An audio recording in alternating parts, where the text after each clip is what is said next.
Now, Kenya has in the past come under criticism both at home and abroad for its poor response to disasters and other emergencies. How was the situation in Garissa handled? How different was it from the aftermath of the Westgate Mall attack in 2013?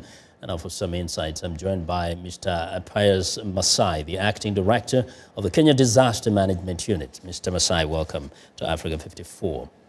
Thank you, sir. Now, response, the act of terrorism nowadays is almost expected everywhere, but people are judging countries by how they respond to these situations. First, how have you responded as an agency to the emergency in Garissa town yesterday? Actually, MAKORI, as you've said, thank you for that question. And issue of response is not come fast because, as we're aware that disaster management requires a lot of mitigation, preparedness, response, and recovery. Our focus normally should be most on mitigation, preparedness. Response coming in because when we are now attacked, we must respond. Mm-hmm. And our response plan in Kenya has been set as the national working documents. The Kenya government has set up a national plan whereby it has plans, standard operating procedures, whereby it has brought in place National Disaster Management Unit, NDMU, which is interagency, and it plays a lead role in managing of emergencies and disasters in Kenya. Mm-hmm. So the plan is well coordinated in that in the past you realize that there was lack of proper leadership, coordination, command, and control. And now, who is ensuring that there's proper coordination if it is an interagency kind of unit? What is being done to ensure that everything is streamlined? NDMU has capabilities and is, through its functions, it has been given overall leadership, control, and command.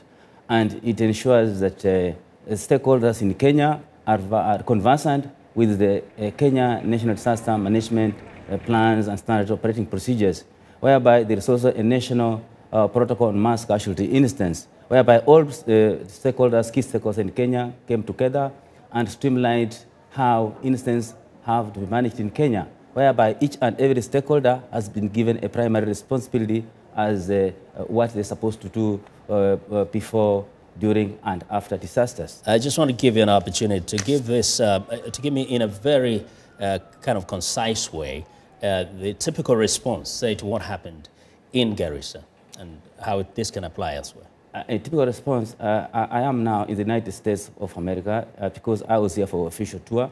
I've just heard of this through media, and actually I cannot really give the specific of what is actual response.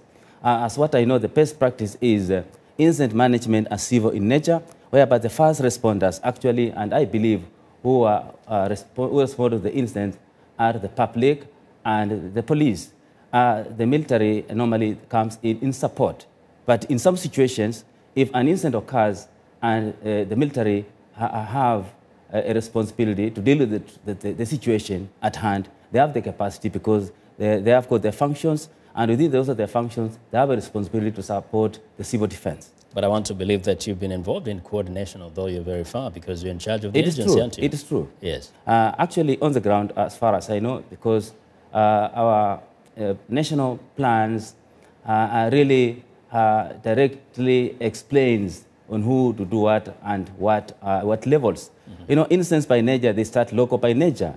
Imagine this incident is started as a small incident, but as it is a big incident whereby it involves the whole nation.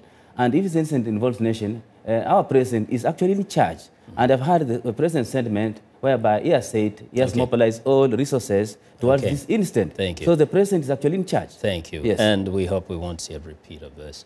Mr. Masai, thank you. Thank you very much. Mr. Pius Masai is the Acting Director of the Kenya Disaster Management Unit.